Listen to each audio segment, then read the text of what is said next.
আমি মূল আলোচনায় যাবার আগে যদি আপনি আমাদেরকে বলেন যে আপনার অবস্থান কোথায়, মানে আপনি কোথায় আছেন, কারণ আপনাদের দলের অনেক নেতাকর্মী দেশে নেই।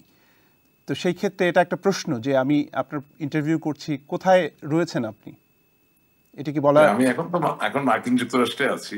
আচ্ছা, তো এটি কি কোনো ব্যক্তিগত বা পারিবারিক কারণে, নাকি সবাই যে কারণে দেশ ছেড়েছে সেই একই কারণে? না না না, আমি আমার একমাত্র মেয়ে, তার স্কুলের ভেকেশন যেটা হচ্ছিল, সে অস্ট্রেলিয়ান ইন্টারন্যাশনাল স্কুল এ পড়তো ঢাকায়। তো তাদের যেই গ্রীষ্মকালীন ছুটি হয় সেই ছুটিতে আমি তাকে নিয়ে দুবাই গিয়েছিলাম। রাইট। আপনি তো জানেন আজকালকার চল, ছেলে মেয়েদেরকে ভেকেশনে না নিলে তারা অনেকটা রিভোল্ট করে বসে, বিপ্লবী হয়ে যায়। চারিদিকে বিপ্লব, তার মধ্যেও এক বিপ্লব হওয়ার সম্ভাবনা থেকে যায়। রাইট। তো সেখান থেকে at that time I was in Dubai, এবং ঠিক সেই সময় দেখা গেল যে একেবারে 4 আগস্ট আমার মিঠাপুকুরের মানে একেবারে সদরের যে দুটো বাড়ি, এ দুটো বাড়ি জামাত বিএনপির যারা আছেন তারা, এবং একই সাথে আওয়ামী লীগের ভিতরে এই দ্বিধা বিভক্তির কারণে আরেকটি যে গ্রুপ, তারা সকলে মিলে আগুন জ্বালিয়ে দিল।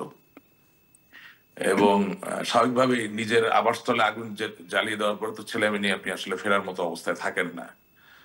আর 5 আগস্টের পরে দেখা গেল যে গায়েবানা বহু মামলা, যখন আমি দেশে নাই সেই তারিখ দিয়ে আমি একেবারে ধারালো অস্ত্রশস্ত্র নিয়ে কোনো একটি নির্দিষ্ট জায়গায় দাঁড়িয়ে আমি একটি নির্মম হত্যাকাণ্ডের সাথে জড়িত, অর্থাৎ আমি নিজে একজন হত্যাকারী হিসেবে মামলা করা হচ্ছে।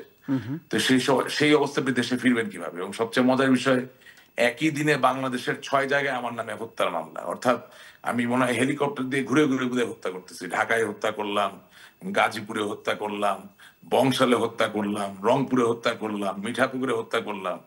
মানে এক ঐশ্বরিক ক্ষমতাবান ব্যক্তিতে আমি রূপান্তরিত হলাম। তো সেই অবস্থায় আমি তো মনে করছি না যে দেশে যাওয়া যাচ্ছে। আর তার থেকেও বড় কথা কি, আইনের সম্মুখীন হয় ভয়ের কিছু নাই, আমি প্রস্তুত সম্মুখীন হতে। কিন্তু আপনি আত্মসমর্পণ করলে একটা আদালতে গেলেও যদি সেখানে শারীরিকভাবে লাঞ্ছিত হন এবং আহত হওয়া বা প্রাণ নাশের ঝুঁকি থেকে যায়, বা আপনাকে আপনার বক্তব্য শোনার পরে স্বাভাবিকভাবে ধরেন জামিন না দিল, ঠিক আছে নাই দিতে পারে, যদিও এটা আমার মানবিক অধিকার, আইনগত অধিকার, তারপরেও যদি আমাকে জেলে পাঠানো হয়, সেখানেও যদি জেলের ভিতরে আমি আক্রান্ত হই সুপরিকল্পিত ভাবে এবং প্রাণ নাশের সুযোগ যদি থেকে যায়, তাহলে একজন সচেতন মানুষ হিসেবে আর যাই হোক এই অবস্থায় তো ফিরে যাওয়ার সুযোগ আসলে নাই।